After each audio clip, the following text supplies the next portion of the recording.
In today's video, I'm going to discuss with you 7 reasons why we fail at anything. Failure does have some value. It does teach us something, or at least it should.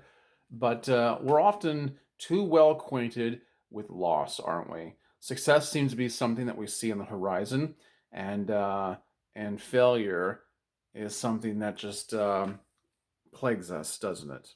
Well, I've thought about this morning. This is not a all-encompassing list of reasons why we fail, but I took the time just to jot down 7 things real quick while it was on my mind. I have to strike while the iron's hot, and I want to present them to you. And I would enjoy it immensely if you would give me your thoughts and your opinions down in the comment section below. Make sure you see the description likewise, because at the end of this video, I'm going to share with you what I have in my beer today. But moving on to today's topic, 7 reasons why we fail. Let me start off real quick with this. I want to qualify what we're talking about when we speak of success here. Okay, because that's what we're striving for in any given thing. Success is a vastly many colored thing, multicolored thing, right? It has a lot of different faces, is what I'm trying to say. It has many different stripes. And so I'm not talking necessarily about earning $1 million or having the mansion on a hilltop. That's not the success I'm talking about. It could include that, but that's not most of us, and that's not what we're all cut out for. In fact, I think there's a lot of us who probably would not do as well with some of those things. Success is very subjective, so is failure. So when I'm speaking of success and failure here, I'm talking about succeeding at anything in life, regardless of what it might be. It might be you're trying to succeed in a relationship with your spouse. You're trying to be a better parent. You have a workout whereby you push yourself. You have these goals that you're trying to attain, and you have this this this tape at the end of the line that you're trying to reach, and you're trying to get there, and you're working really hard. It could be you're climbing the corporate ladder, you know, and it could be that you're trying to take a recreational activity and turn it into more than just a hobby. You could be taking you might be wanting to take that side job and turn it into something more than a menial income and more of a full-time career. That's what I'm talking about when I'm talking about success. Whatever it is you're trying to do, it could even be trying to read 50 books in a year. We have all sorts of goals, don't we? So it looks all sorts of different ways.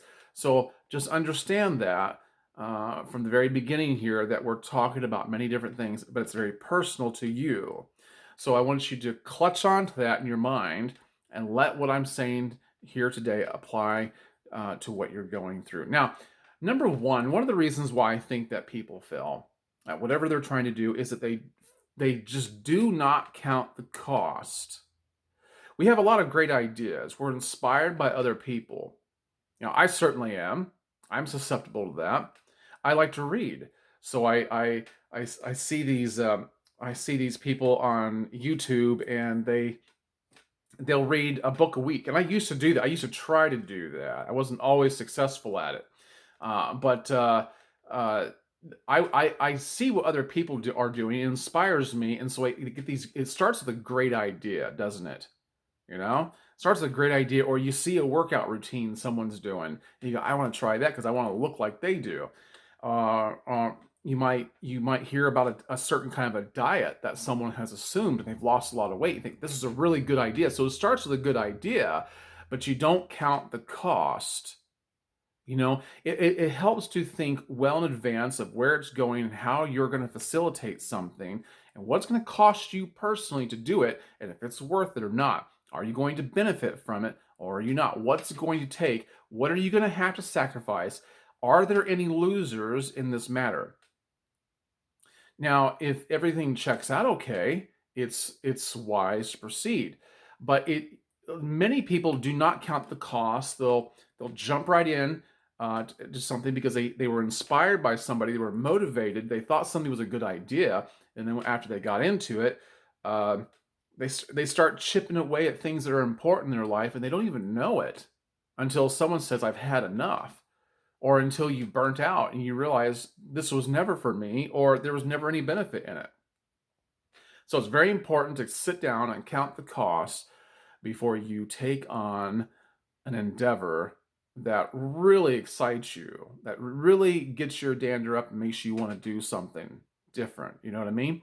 So people fail oftentimes because they don't count the cost. Make sure you do that. Number two is they don't put in the time. And this is one of the biggest reasons why people fail. They don't put in the time. There is I can't remember who it originated with, but there's this theory postulated that to become really good at something. I mean, really good. I don't know how good, but I don't know if it's expert level or what it is. But to be really good at something, you have to put in 10,000 hours. I would say that's probably right. From everything that I have applied myself to, I would say that that would be probably accurate. Have I put in 10,000 hours anything? I'm not so sure. I have my doubts, but I would say that's at 10,000 hours, it'd be hard to not be good at something. So a lot of people don't put in the time. They don't. That's part of not counting the cost is assessing how much time is going to take something, how much time you're going to have to apply yourself to something. So if you are not able to put in the time, you might want to reconsider. But once you commit yourself, understand that it takes a lot of time to become really good or really successful at something. Now, it doesn't mean that you have to reach your goal as soon as you originally thought. You might have to take a slow burn approach. All right. Now, I'll tell you why this is really important. Um, people look at Mozart. They understand that at 5 years old, he was giving concerts. Now, no one knows how good he was, but it sounds like he was a really good pianist, even at 5 years old. They say, well, he just had latent talent. He just, he just had this, he was born with it. What they don't realize is that by 5 years old, he'd already put in tens of thousands of hours. His father taught him how to play the piano, and he was very good. And but he did put in tens of thousands of hours by that age. That's why he was that good. So talent is overrated. Don't use that as an excuse for why you didn't become successful at something. Say, well, I just wasn't talented. I don't have that kind of talent. They do, and that's why they're successful. I'm not. You didn't put in the time. I didn't put in the time. That's what a lot of it boils down to. Beethoven. We all know that Beethoven was one of the greatest pianist composers of all time. But did you know that Haydn, another great composer, was one of his teachers? And Haydn actually gave up on Beethoven and said that he didn't see any real talent in him and didn't think he was going to ever go anywhere with it. How did Beethoven get so good at what he did? He put in the time. So make sure you do that. Number three is we overlook the unimportant things. We overlook the unimportant things. There are aspects and tasks and in the process or the job that we're doing that we think are unimportant. We might be following someone else's model, and we say, well, they did something a certain way. I'm going to do exactly what they did. And someone might come along and say, well, you might want to try something just a little bit different. Well, they didn't do that. They didn't do that, so I'm not going to do that. That's really kind of unimportant. I can't tell you how many conversations I've had with people where they've left out important things. For example, I used to teach in church, and theology was really my strong point. I mean, I knew my Bible back and forth. I put in the time. I put in the time with that, and I knew my Bible well. And I came to realize there's a lot of false teaching in churches across the nation, and I had to kind of break the chain on that. And when you try to bring something to somebody and say, so look, I think you're misinterpreting something because you're not looking at this over here. My parents always taught me when I was very young, if you want to interpret a verse in scripture, you go back 5 verses and go forward 5 verses to get the context of something. And this is what people oftentimes miss because they think context is unimportant. But this applies to everything across the board. So don't forget the unimportant things. Don't overlook them. Don't assign them the don't label something as unimportant until you really know. Consider these things. Number 4 is we get bored. People oftentimes think that the road to success is paved with enthusiasm and excitement. The truth is, when you commit to something and you put in the time, uh, you will oftentimes find yourself doing the same things over and over again. For instance, I enjoy playing the piano. I spend a lot of hours doing it. And the idea that you have when you first start out is, I want to become a particular kind of musician. And when I get there, I remember when I first heard the Maple Leaf Rag, and I thought to myself, if I could just play that one piece, I'd be happy the rest of my life. Well, I can play it now. I'm bored with it. I'm bored with it. But the thing is, my point is that you will have to do certain things so many times over and over and over again to become so good at them that it loses its luster. That doesn't mean that it's not valuable, but you will find yourself getting bored. And when people get there's a lot of people out there that when they get bored, they drop out. They drop out. So that's one of the reasons they do it. They get tired. That's reason number 5. People get tired. But just on the other side of weariness and despair is success. Once you crest over that hill, you see the land of milk and honey. And many people drop out right before they reach the peak. They don't even get a glimpse of the promised land. Okay?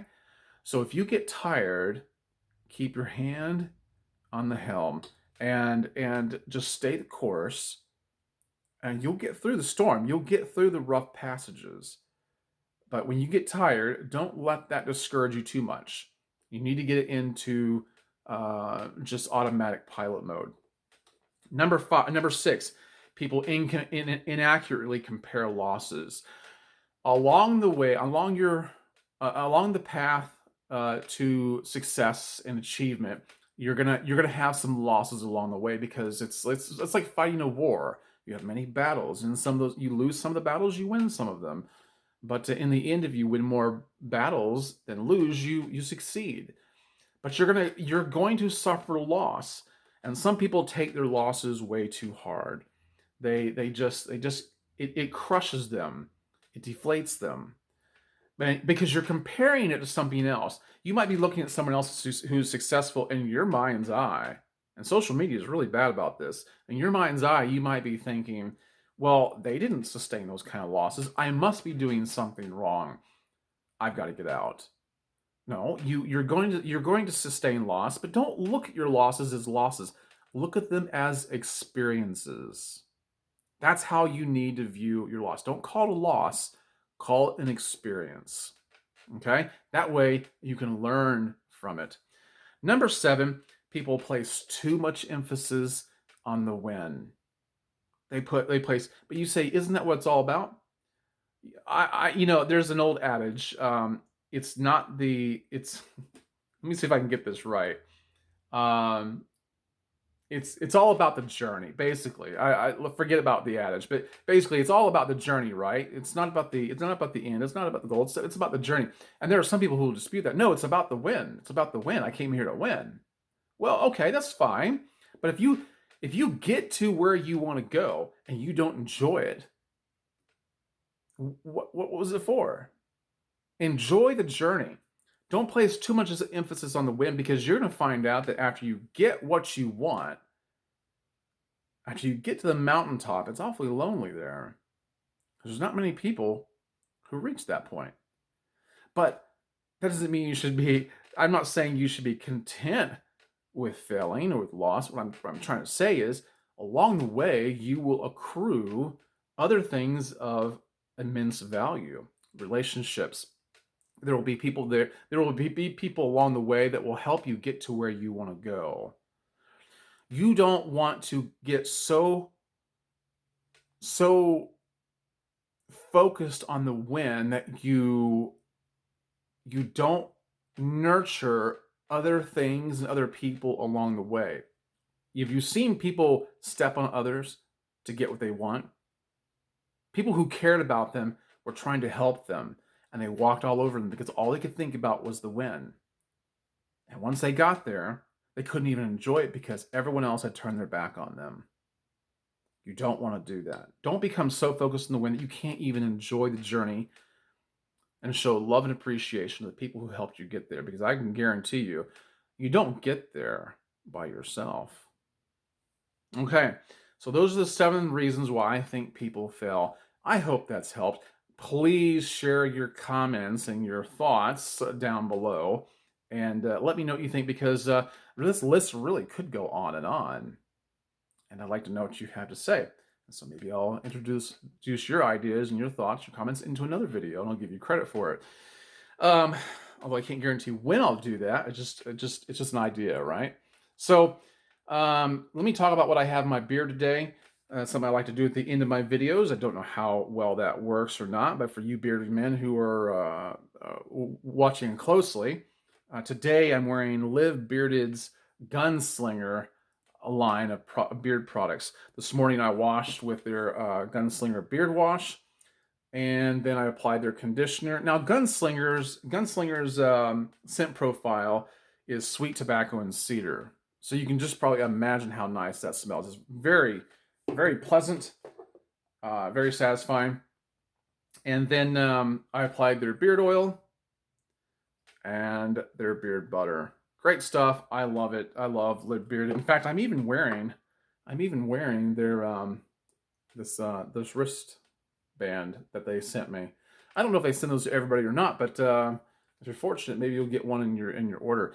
And I believe you can save 10%. Look down below, see the description below. I'll give you a code down there whereby you can save some money. It works for anything on their website. So that's what I've done. And I hope you guys have enjoyed this. I hope it's meant something to you. Share it with somebody who needs to hear it. And if you haven't liked this video, please do that, because it helps my my analytics. So also subscribe if you haven't done it. I have a lot of great content that I think that you could benefit from. And feel free to contribute if you want to show your appreciation in a tangible way. There's also something for that in the description. And as usual, guys, I love doing this. I love talking to you guys. And I hope to see you in the next one. Have a great day. Be wise.